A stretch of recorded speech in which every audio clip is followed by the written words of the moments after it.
Señor Jesús, muchas gracias por esta clase, Señor, donde sabemos que tú nos vas a enseñar lo importante que es el carácter. Te damos gracias por tu bendición. Gracias, Espíritu Santo de Dios. Te pido que por favor guíes nuestro corazón para poder entender y poder llevar a nuestro corazón y a nuestra mente y a nuestro día a día todas las enseñanzas que nos das. Te lo pido en el nombre de Jesús. Amén. Vamos a comenzar nuestro módulo 1 de la clase de carácter en Cristo. Y para ello vamos a desarrollar primero que todo qué es el carácter. El carácter es algo que los seres humanos no acostumbran normalmente a trabajar o a entender. Es algo a lo que nosotros dejamos pasar día a día y simplemente no lo tomamos en cuenta. Pero una persona que conoce de Dios sabe que tiene que ir cambiando. Y hay una meta que tenemos todos los cristianos, y es que nuestro carácter sea formado de acuerdo al Señor Jesucristo. Por eso tenemos en Efesios 4:22 un versículo que dice: en cuanto a la pasada manera de vivir, despojados del viejo hombre que está viciado conforme a los deseos engañosos. Cuando una persona recibe al Señor Jesús en su corazón, comienza desde ahí un cambio, una etapa nueva en su vida. Porque desde el momento en que nosotros aceptamos que somos pecadores y que necesitamos la salvación, el Señor Jesucristo y el Espíritu Santo hacen una obra muy especial en nuestros corazones. Cada día el Espíritu Santo va trabajando en nosotros y va haciendo que nosotros cambiemos todas esas cosas de nuestra personalidad que no son agradables a Dios. Por eso, Dios, en su propósito de amarnos, cada día nos presenta situaciones diferentes con las cuales nos hace transformarnos y nos hace acercarnos más a Él. Pero todo esfuerzo del ser humano por ser mejor sin Dios es inútil. Por eso necesitamos, por obligación, cuando nosotros nos comprometemos a cambiar, necesitamos la ayuda de Dios. Nuestra personalidad está compuesta, según los psicólogos, por dos áreas. Una es el temperamento y la otra es el carácter. El carácter es la forma como el ser humano se manifiesta, su comportamiento. Este carácter se genera en el transcurso de la vida a partir de las experiencias, la cultura y el medio que nos rodea. Mientras que el temperamento proviene de la herencia genética y de una base biológica. Según Hipócrates, que es el padre de la medicina, existen 4 tipos de temperamento que son los más predominantes. Estos son el sanguíneo, colérico, melancólico y flemático. Cuando nosotros miramos estos temperamentos, vemos que cada uno tiene unas cosas que predominan en sus características. Algunas son fortalezas, pero también cada uno tiene debilidades. Un ejemplo es el sanguíneo. Una persona que está con el temperamento sanguíneo es una persona que se expresa mucho, es entusiasta, amistoso, siempre es el alma de la fiesta, siempre es el que habla. El error que ellos cometen es que son indisciplinados y egocéntricos. Ellos a veces, su error es que son impulsivos. Una de las personas en la Biblia que nosotros conocemos que tiene este temperamento es el apóstol Pedro, antes de su encuentro con el Señor Jesucristo, antes de ser transformado por el Espíritu Santo. El colérico es el siguiente temperamento que es predominante.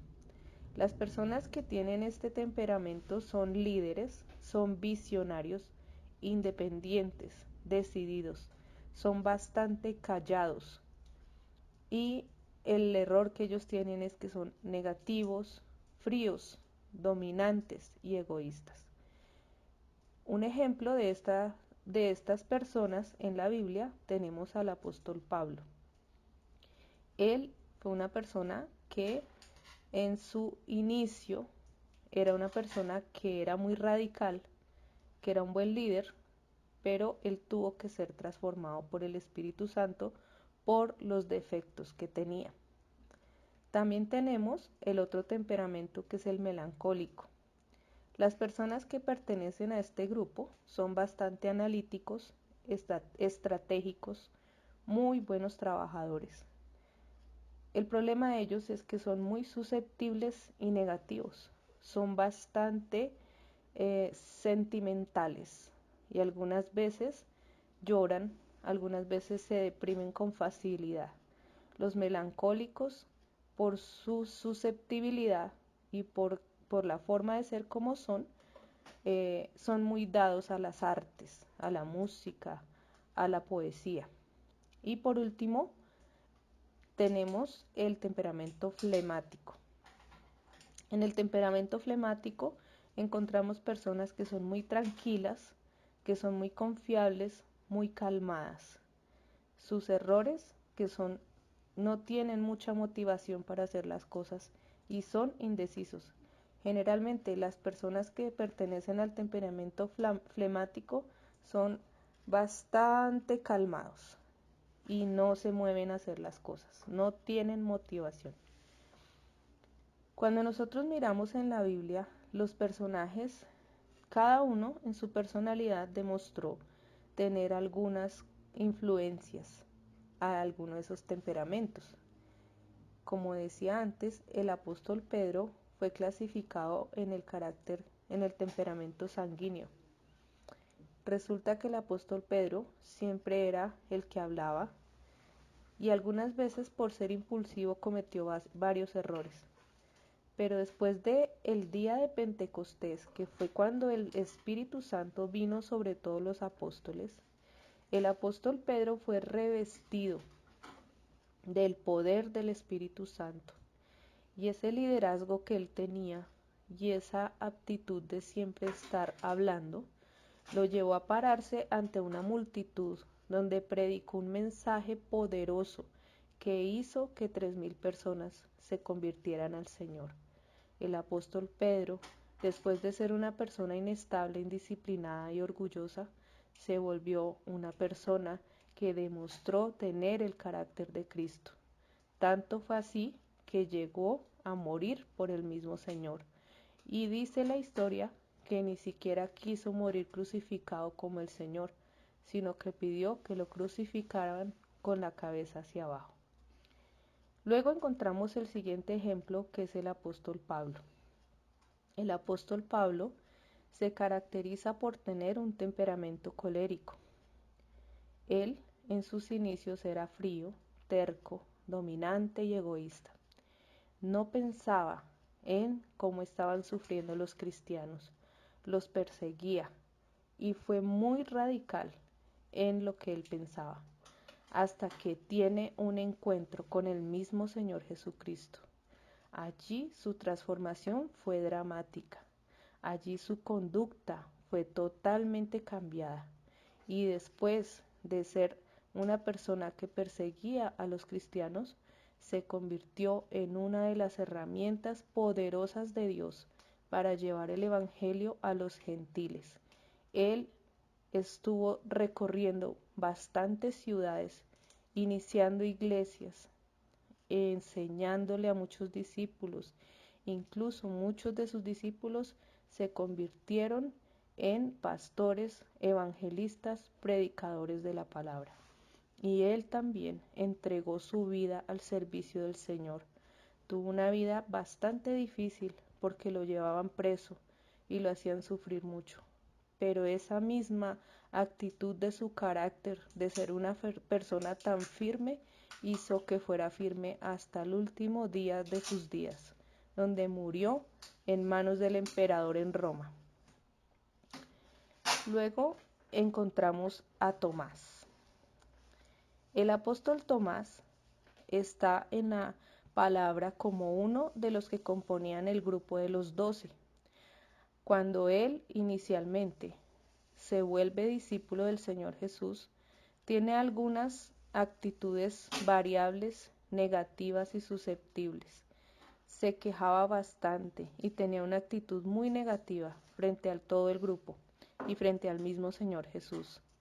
Sin embargo, después de Pentecostés, el apóstol es llevado, según la historia, a la India y allí enfrenta toda clase de peligros para predicar la palabra de Dios. Y él fue usado para que miles de personas se convirtieran. Y por último, el otro ejemplo que tenemos es Abraham, el padre del pueblo de Israel. A él lo encontramos como una persona que inicialmente era pesimista y temerosa, egoísta y demasiado calmado. Este personaje se clasifica entre los flemáticos porque son demasiado tranquilos.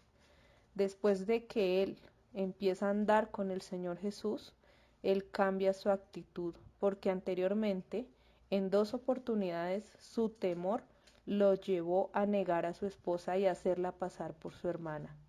Después se transformó de tal manera que se dijo de él: Abraham creyó a Dios y le fue contado por justicia. Eso lo encontramos en Gálatas 3:6. Así que Abraham también fue transformado en su temperamento. Como vemos acá, el temperamento es algo que nosotros traemos desde el momento en que nosotros nacemos y desde que somos concebidos, porque eso lo heredamos. Pero cuando nuestros temperamentos se ponen bajo el poder del Espíritu Santo, Él nos transforma. Y en el tema del carácter, el Señor Jesús nos dio una enseñanza muy grande, que es el Sermón del Monte. El Sermón del Monte es una palabra que nosotros encontramos en el libro de Mateo, de los capítulos 5 al 7, y algo un poco más pequeño en Lucas, capítulo 6.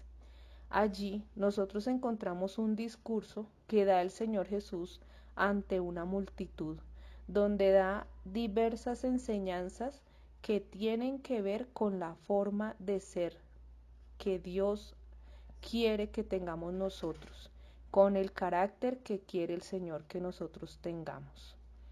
El carácter, no olvidemos que es infundado en nosotros desde que estamos en el vientre de nuestra mamá.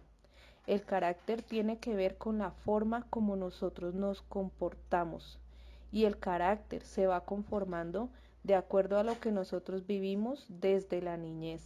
Toda experiencia y toda situación que pasamos hace que nuestro carácter se vaya formando. Por eso el Señor Jesús, consciente de eso, nos enseña en el Sermón del Monte cosas tan importantes que tienen que influenciar nuestro carácter y nuestro comportamiento frente a Dios y frente a las otras personas. Allí encontramos temas como las bienaventuranzas, que hablan de las bendiciones que reciben las personas cuando se comportan de cierta manera de acuerdo a la voluntad de Dios. En el Sermón del Monte encontramos las bienaventuranzas, que son aquellas bendiciones que recibimos cuando nos comportamos de la manera que Dios lo quiere. Allí en el Sermón del Monte también encontramos muchas enseñanzas acerca del carácter, qué hacer cuando estamos enojados, qué hacer en nuestra relación en la pareja, los juramentos, el amor hacia los enemigos, la oración. Allí es donde el Señor nos enseña el Padre Nuestro. Allí en el Sermón del Monte encontramos que no debemos juzgar a los demás, que debemos orar en todo tiempo. Encontramos la regla de oro, que se refiere a hacer a los demás lo que nosotros queremos que nos hagan a nosotros, o tratar a los demás como queremos que nos traten a nosotros. Encontramos allí que nosotros somos la sal de la tierra y la luz, y muchas otras enseñanzas que son muy hermosas. Acerca del Sermón del Monte, nuestro Señor Jesús dijo estas palabras. Cualquiera pues que me oye estas palabras y las hace, le compararé a un hombre prudente que edificó su casa sobre la roca. Cualquiera que es capaz de cumplir todo lo que está en el Sermón del Monte, es capaz de hacer una vida de bendición. Es capaz de edificar sobre la roca. Y nosotros sabemos que la roca, para nosotros los cristianos, es el mismo Señor Jesús. Acerca del Sermón del Monte, han habido muchísimos comentarios a lo largo de la historia. Para nosotros los cristianos, el Sermón del Monte contiene la constitución política del cristiano. Gandhi las llamó las palabras mayores en toda la literatura y trató de hacerlas un programa de acción política. Nietzsche, el filósofo loco de Alemania, quien inventó las palabras Dios está muerto, protestó furiosamente contra el Sermón del Monte llamándolo la moralidad de los esclavos. Martín Lutero afirmó que era imposible vivirlo y que fue dado por Dios solamente para mostrarnos nuestra extrema necesidad de la gracia. Tolstoy quiso practicarlo sin adorar a Jesucristo como Salvador y fracasó. Como vemos, cada persona tiene una posición diferente ante el Sermón del Monte.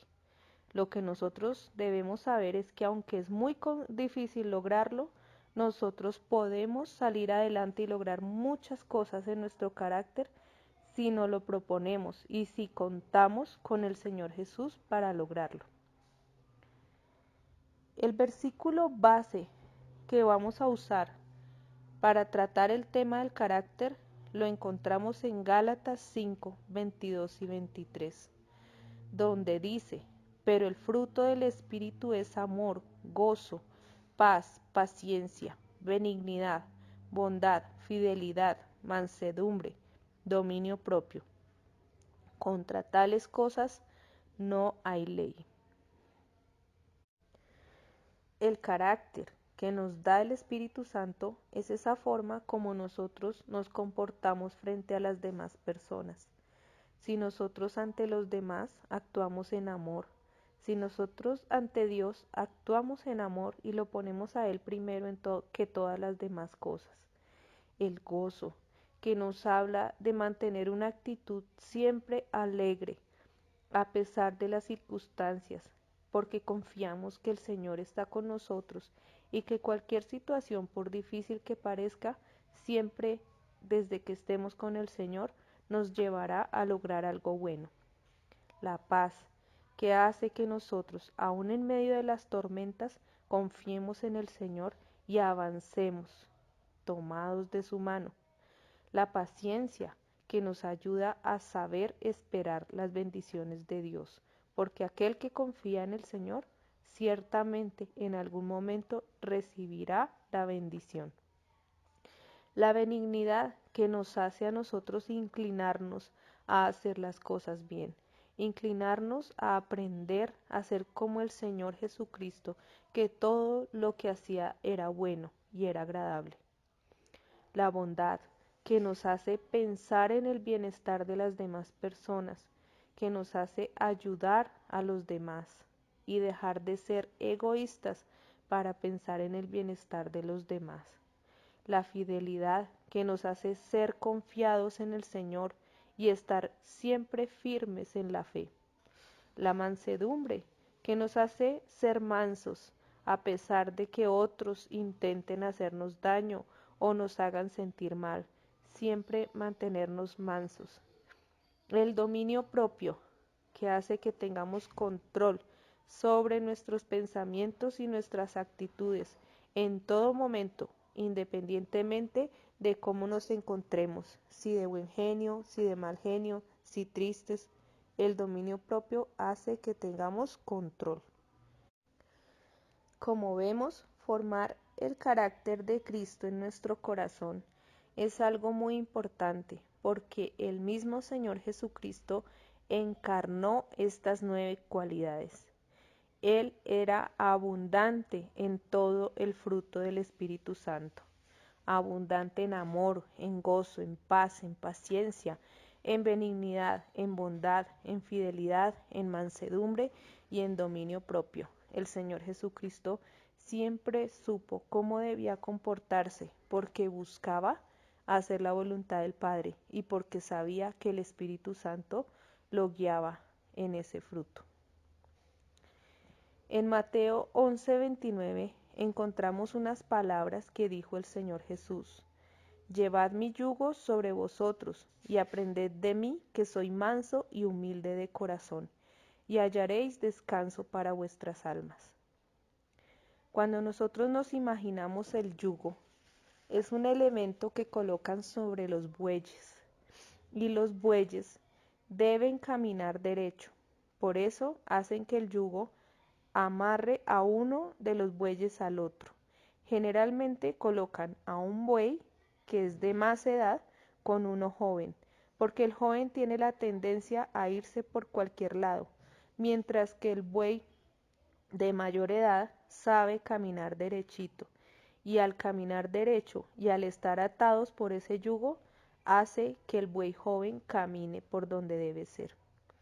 Y ese es un ejemplo de cómo nosotros debemos estar atados al Señor Jesucristo, así, con ese yugo, atados y aferrados a Él, para que caminemos derechito, para que aprendamos de Él, que es manso y humilde de corazón, y de esa forma hallamos descanso para nuestras almas.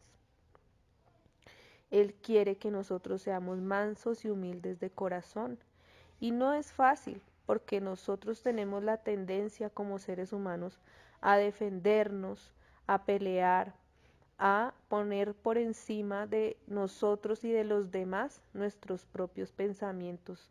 Pero el Señor nos llama a que tengamos mansedumbre, a que callemos, a que dejemos que Él nos defienda.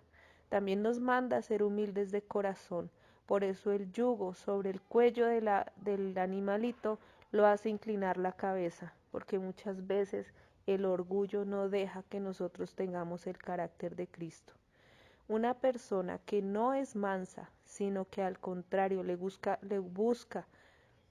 gusta buscar pelea, y que tampoco es humilde, sino que es orgullosa, nunca haya descanso. Si queremos tener descanso, necesitamos pedirle a Dios que nos ayude a ser mansos y humildes. En Efesios 4:13 encontramos la meta de la educación cristiana. Dice: hasta que todos lleguemos a la unidad de la fe y del conocimiento del Hijo de Dios, a un varón perfecto, a la medida de la estatura de la plenitud de Cristo.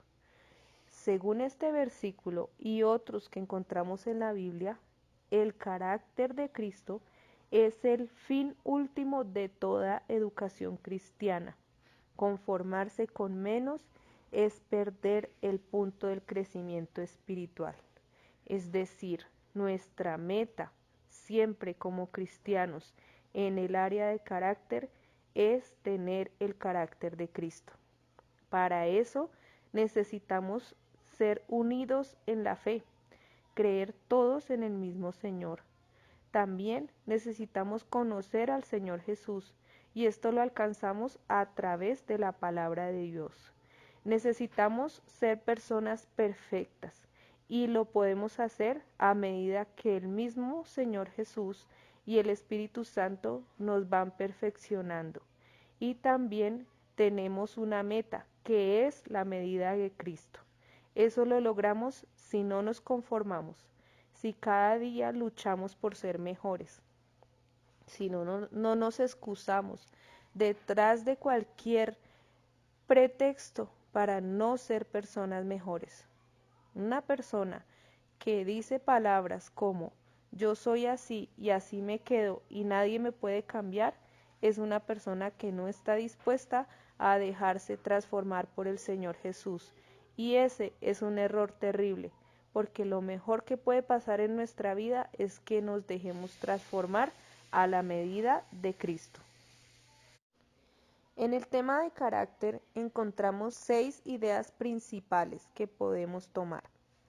Primero que todo, desarrollar el carácter de Cristo es la tarea más importante de la vida, porque es la única cosa que vamos a llevar con nosotros a la eternidad.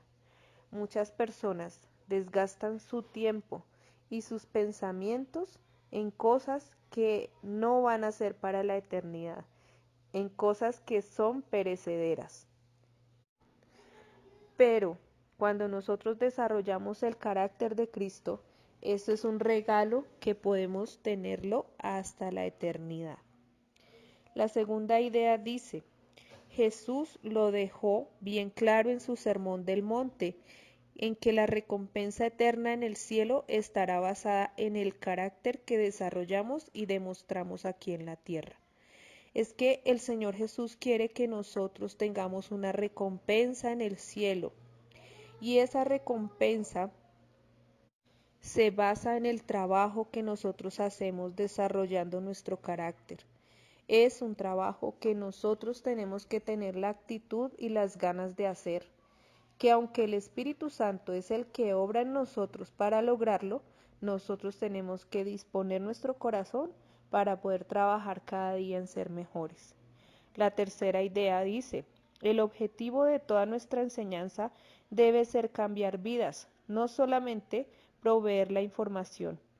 El apóstol Pablo le dijo a Timoteo que el propósito de su enseñanza era desarrollar el carácter de aquellos a los que enseñó.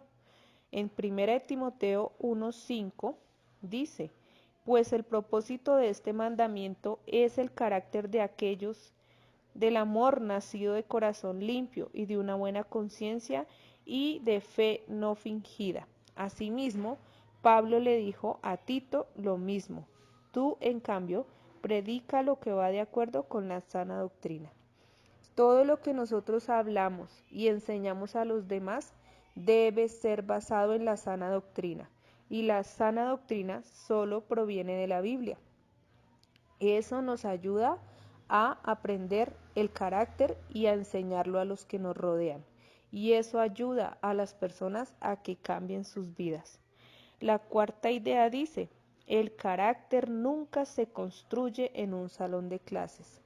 Por más de que nosotros queramos enseñar o aprender cómo tener un buen carácter, solo lo vamos a lograr a punta de experiencias de la vida y a punta de nosotros decidirnos a cambiar y a ser mejores personas. Y como dije antes, solamente es el Espíritu Santo el que lo hace, pero Él trabaja en los corazones dispuestos. La quinta es, el carácter se construye en la vida diaria. El salón para el estudio bíblico es simplemente el lugar para identificar las cualidades del carácter y enseñar cómo se desarrolla el carácter. Cada día, en cada experiencia que nosotros vamos construyendo el carácter. Cada experiencia que tenemos, por buena o mala que sea, es oportunidad para que nosotros desarrollemos el carácter de Cristo en nuestro corazón. Por eso debemos conocer la Biblia y tener claro qué hacer en cada circunstancia. Y por último, cuando entendemos cómo Dios usa las circunstancias para desarrollar el carácter, somos capaces de responder correctamente cuando Dios nos pone en oportunidades para construir el carácter. Siempre que pasemos una circunstancia, una situación difícil, vamos a tener una oportunidad para mejorar nuestro carácter. Así que las crisis y las cosas difíciles que nos pasan en la vida son oportunidades, y si lo sabemos hacer a la manera del Señor Jesús, podremos mejorar nuestra forma de ser. Como conclusión de este tema, vemos que todos los seres humanos necesitamos mejorar nuestro carácter. Necesitamos ser como Cristo quiere que seamos y necesitamos acogernos a la voluntad del Padre. La ventaja es que no estamos solos en esta tarea. Tenemos al Espíritu Santo de Dios que obra en nuestros corazones para que hallemos la bendición y logremos la meta, que como dije antes y no lo olvidemos, es ser como Cristo. Señor Jesús, te damos muchas gracias por esta enseñanza. Gracias porque tú fuiste el primero que nos dio ejemplo, Señor. Te pedimos que por favor bendigas nuestras vidas, Señor, y que nos ayudes a seguir aprendiendo y a seguir avanzando en ese cambio que necesitamos. Te lo pedimos en el nombre de Jesús. Amén.